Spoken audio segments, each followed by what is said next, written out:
মধ্যপ্রাচ্যের সংকট ও ৩০ লাখ প্রবাসীর ভবিষ্যৎ, থমকে গেছে রেমিটেন্স প্রবাহ।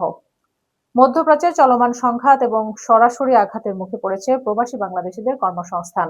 এই চরম অনিশ্চয়তার কালো ছায়া এসে পড়েছে প্রায় ৩০ লাখেরও বেশি প্রবাসী বাংলাদেশিদের ভবিষ্যতের উপর, যার সরাসরি নেতিবাচক প্রভাব পড়েছে দেশের বৈদেশিক মুদ্রার প্রধান উৎস রেমিটেন্স প্রবাহে। বিশেষজ্ঞরা সতর্ক করে বলছেন, পরিস্থিতি আরো জটিল হয়ে ওঠার আগেই সরকারের পক্ষ থেকে কার্যকর বিকল্প পরিকল্পনা ও কৌশলগত পদক্ষেপ গ্রহণ করা অত্যন্ত জরুরি। এ বিষয়ে বিস্তারিত থাকছে প্রতিবেদনে।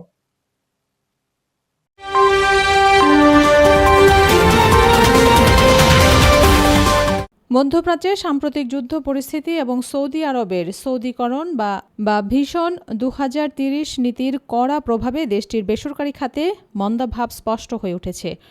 আজকে ৫ মাস হয়ে গেছে, কাজ কাম নাই, সাপ্লাইয়ের বিষয়ে অনেক লোক আসে আইসা কাজ করবো নাই। আমার নিজের ২২ বছর সৌদি আরবের বয়স, এখনো কোনো জায়গায় কাজ করবো নাই, বেকার আছি আজকে ৫ মাস। সরকারকে অনুরোধ থাকবে এটাই যে সরকার যেন দক্ষ শ্রমিক যেন এসব দেশে প্রেরণ করে, তাহলে কর্মসংস্থান তারাই নিজেরাই তৈরি করে নিতে পারবে। নতুন ভিসা নিয়ে অনেকে সৌদি আরবে পাড়ি জমালেও মিলছে না কাঙ্ক্ষিত কাজ।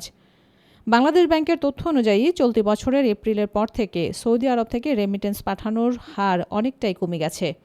কারণ আয় কমে যাওয়ায় প্রবাসীরা নিয়মিত পরিবারের অর্থ পাঠাতে পারছেন না। আইনি জটিলতা, সঠিক সময়ে পাসপোর্ট তৈরি বা নবায়ন করতে না পারা এবং কাগজপত্র সংক্রান্ত নানা সমস্যার কারণেও রেমিটেন্স প্রবাহ নিম্নমুখী হয়েছে। এদিকে সৌদিস্থ বাংলাদেশ দূতাবাস কর্মকর্তা জানিয়েছেন, সেখানকার পরিস্থিতি অত্যন্ত নিবিড়ভাবে পর্যবেক্ষণ করা হচ্ছে এবং প্রবাসীদের সমস্যা সমাধানে প্রয়োজনীয় উদ্যোগ নেওয়ার চেষ্টা চলছে।